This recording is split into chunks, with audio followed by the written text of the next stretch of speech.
Tia, have to start with you. I mean, you're the one who's in Iowa. It really didn't take long before the network started to declare Donald Trump as the winner.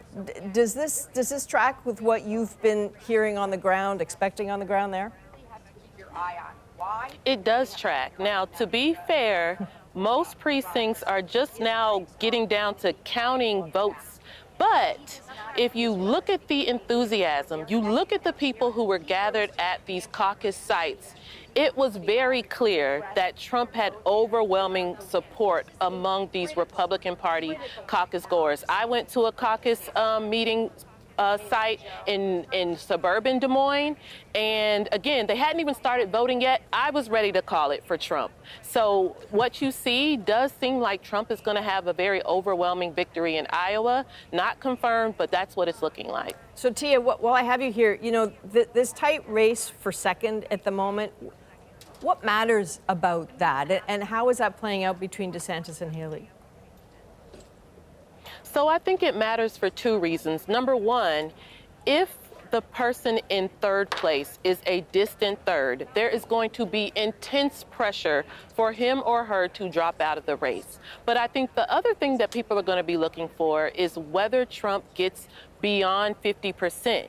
Because if he gets beyond 50%, that is an indication that there isn't necessarily the coalition available to have a non-Trump candidate really be able to compete with him. So you'll see Trump allies saying it's time to clear the field and make this a general election race against the Democrats. So that's what we're going to be looking at. If Trump wins, how much he wins by, and whoever's in third place, how far away they are from the second place candidate.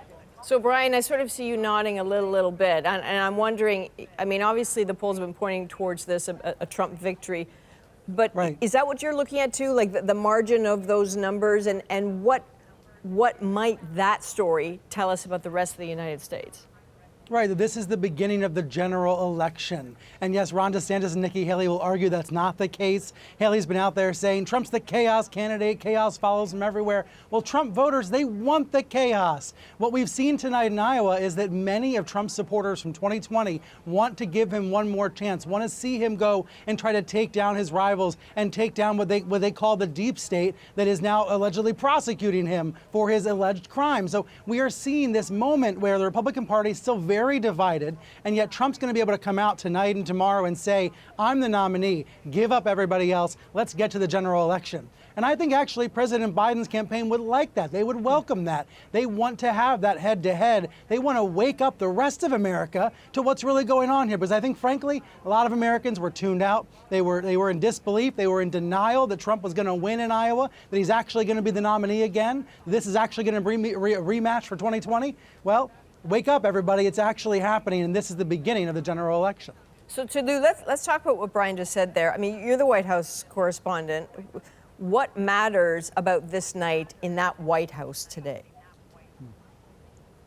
Well, for President Joe Biden and for his allies and aides, they are looking very closely at how much support Donald Trump has in Iowa, and also looking at how quickly this Republican primary will be concluded. They would, in some ways, like to make this a binary choice between Joe Biden and Donald Trump, because they think Donald Trump is extreme. They think that a lot of voters who maybe support him in the primary do not reflect the broader electorate, do not reflect the middle-of-the-road voters who Joe Biden won in 2020 and who he could win again in 2024. But at the same time, a number of Joe Biden's allies would like the Republicans, who, as Brian said, are divided, to remain divided for several months, to be in a long, drawn-out primary, because that would allow them to raise money, allow the Democrats to coalesce behind Joe Biden while the Republicans are fighting themselves. If this becomes a general election in January or February between Joe Biden and Donald Trump, it does give Trump more time to get people behind him, more time to win over skeptics, more time to raise money.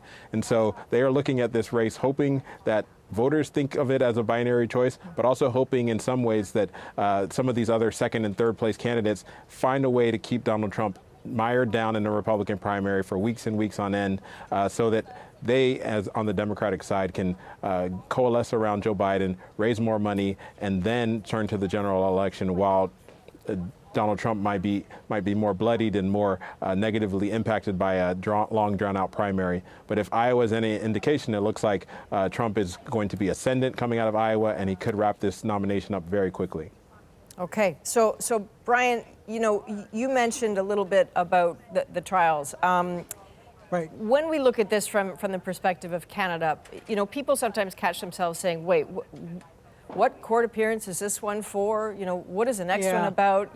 This is really confusing everybody, right? It's a little bit processy. Do they matter to the electorate? I'd like to start with Brian and then Tia, or is Trump so far ahead in the polls, it just doesn't move opinion at all? Brian? The Mar-a-Lago raid that led to one of those special counsel probes against Trump, that actually solidified Trump's support among Republicans. When we look back at how did Trump clinch the nomination, it was actually these federal investigations and these prosecutions. So it is, in fact, these attempts to hold him accountable in the legal realm that are causing his voters to come back and hold him tighter. It's very much what you see in a cult or in a church. And if you think about Trump as a religious figure to many Republican voters, it actually makes quite a bit of sense. But tomorrow, Trump's going to be back in court in a defamation case with Jean Carroll in New York City. He's using these courtroom appearances as stages for his campaign. And I think we should recognize it's very popular among Republican voters, but it's deeply unappealing to the rest of the United States. This is a very much a situation where there's a minority of voters who are, as I said, a religious relationship with Trump, but that's not the dominant feeling within the U.S. more broadly. Tia, when you encounter Trump supporters in Des Moines, do any of them bring up the trials in a sense that it gives them pause?